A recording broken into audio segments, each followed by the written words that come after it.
El flotador eléctrico o sensor tipo boya es un dispositivo eléctrico ampliamente usado para hacer control automático o semiautomático de llenado de tanques. Los flotadores eléctricos pueden usarse en el tanque elevado, como también en la cisterna subterránea. Pero, ¿cómo es que funcionan? Para ello, vamos a averiguar qué es lo que tiene en el interior y cómo es que opera. Este dispositivo cuenta con 3 elementos simples en su interior. Un interruptor conmutador, el cual es el elemento principal. Una bola metálica o semimetálica sólida y una palanca pulsadora. El funcionamiento es el siguiente. El interruptor conmutador tiene 3 terminales en los cuales van conectados los cables. En el interior de este, hay una configuración mecánica de tal forma que, la bola en las condiciones que se muestra, el cable común hace continuidad con el cable normalmente cerrado. Si la bola se desplaza, esta mueve la palanca pulsadora, la cual permite presionar el pulsador del conmutador, haciendo así que el cable común haga continuidad con el cable normalmente abierto.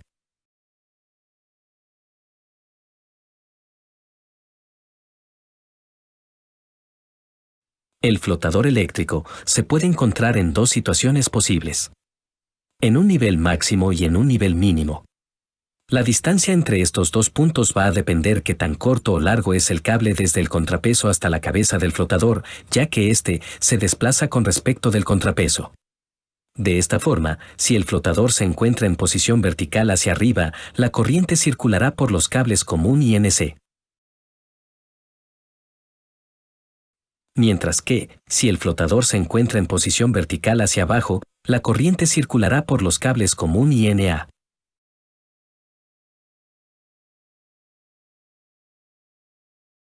Veamos la conexión más simple que se puede hacer usando un flotador eléctrico en un tanque elevado. Después explicaré la conexión para 2 tanques. Primero, se debe regular el nivel mínimo y máximo en los que va a operar el flotador eléctrico. Para ello, se debe ajustar la distancia desde el contrapeso hasta la cabeza del flotador y la altura a la que se debe fijar este contrapeso en el tanque. Para el llenado del tanque, la condición aquí es que la electrobomba encienda cuando el tanque está vacío y que se apague cuando está lleno. El cableado se debe hacer de la siguiente manera. Desde la llave o interruptor manual se lleva un cable y se conecta al cable de color negro que trae el flotador. Desde el cable color azul o celeste se lleva un cable hasta uno de los cables de alimentación de la electrobomba. Desde el otro cable se conecta y se lleva de regreso a la llave o interruptor manual. También es posible considerar un cable de tierra para la protección en la electrobomba. Recuerda que debes aislar con cinta o algún otro tipo de aislante los empalmes en las conexiones que realizaste, incluyendo los cables que no fueron usados en la conexión. El color de los cables en algunos flotadores es diferente al que se muestra. Por ello, se debe considerar lo siguiente. Los flotadores traen 3 cables, como ya se ha visto anteriormente, de ellos, uno es el cable común y los otros 2 restantes son los que se debe escoger para conectar. Si el flotador se encuentra en posición vertical hacia abajo, debemos detectar los cables que hacen continuidad, es decir, los que permiten circular la corriente.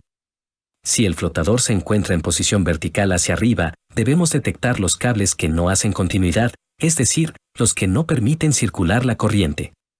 De esta forma, al subir la palanquilla de la llave o interruptor manual, y el flotador está en el nivel mínimo, entonces debe permitir encender la bomba para llenar el tanque. Y si llega al nivel máximo, entonces debe permitir desconectar el circuito automáticamente y apagar la electrobomba. Ahora, veamos la conexión usando una cisterna subterránea. La condición aquí es que la electrobomba encienda y bombea el agua al tanque si es que se encuentra vacío, siempre y cuando la cisterna subterránea tenga agua. Lo que se debe hacer para este caso es conectar los flotadores en serie y a la vez el motor o electrobomba, como se muestra en el circuito adjunto. Entonces, el cableado para el flotador del tanque es usando el cable negro y azul celeste. Luego se lleva y se conecta al cable negro y marrón del flotador que se encuentra en la cisterna. Posteriormente se lleva y se conecta los terminales de la electrobomba para después llevar el cable al conector restante de la llave o interruptor manual. También, no olvide de considerar el cable de tierra en el motor. Finalmente, se coloca cinta aislante a todas las uniones o empalmes. Como ya dije, el color de los cables en los flotadores puede ser diferente. Por lo que se debe considerar lo siguiente. Para el tanque. Si el flotador se encuentra en posición vertical hacia abajo, debemos detectar los cables que hacen continuidad, es decir, los que permiten circular la corriente. Y si el flotador se encuentra en posición vertical hacia arriba, dichos cables no deben hacer continuidad, es decir, no dejar pasar la corriente eléctrica. Mientras que, para la cisterna subterránea, es todo lo contrario. Si el flotador se encuentra en posición vertical hacia arriba, debemos detectar los cables que hacen continuidad, es decir, los que permiten circular la corriente. Y si el flotador se encuentra en posición vertical hacia abajo, dichos cables no deben hacer continuidad, es decir, no dejar pasar la corriente eléctrica. De esta forma, la electrobomba se apagará automáticamente cuando la cisterna se quede sin agua. Tener cuidado que el nivel mínimo del flotador en la cisterna debe estar por encima de la tubería que permite extraer el agua hacia el tanque. Ya que, si no se cumple eso, es posible que la bomba se quede funcionando en vacío. Aunque todo este cableado y conexión parezca correcto y funciona, en realidad hay una observación aquí. Y es que los flotadores están conectados en el mismo circuito que la electrobomba, es decir, que por ellos va a estar circulando mucha corriente, además de una tensión elevada. Por ejemplo, donde yo vivo, usamos una tensión de alimentación de 220 voltios entre fase y neutro, y ese voltaje sería el que también esté presente en los flotadores. En algunos casos, algunos amigos optan por invertir la conexión, es decir, usar el cable de neutro para los flotadores y el cable fase va directo al motor. Pero esto solo sería un poco más seguro siempre y cuando el motor esté apagado. Pero, si el motor enciende, entonces va a circular una corriente elevada por los flotadores. Según la norma IS y varios reglamentos de los diferentes países, sostienen que la alimentación para dispositivos que se encuentren operando en lugares húmedos o mojados debe tener una alimentación a lo máximo de 24 voltios. Por lo que, una de las soluciones más acertadas para este caso es usar un contactor, el cual separa el circuito de maniobra o control con el de potencia. Para este caso, la bobina del contactor debe ser de 24 voltios. Para bajar el voltaje de alimentación hasta ese nivel, debemos usar un transformador con bobinado primario y secundario independientes. Entonces, con estos dos componentes adicionales, ya podemos hacer una conexión segura. Desde la salida de la llave o interruptor manual, se conecta los cables y se lleva a los contactos de potencia del contactor. Y de la salida de estos, se lleva y se conecta a la electrobomba.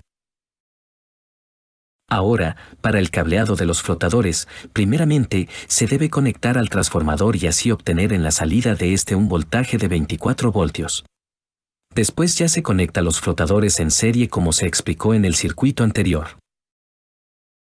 Desde el último flotador se lleva y se conecta en el terminal A1 del contactor. Y finalmente se conecta el otro cable del transformador al terminal A2 del contactor. Entonces eso sería toda la conexión. De esta forma aislamos la parte de control, que corresponde a los flotadores con respecto de la parte de potencia, que lo conforma la electrobomba.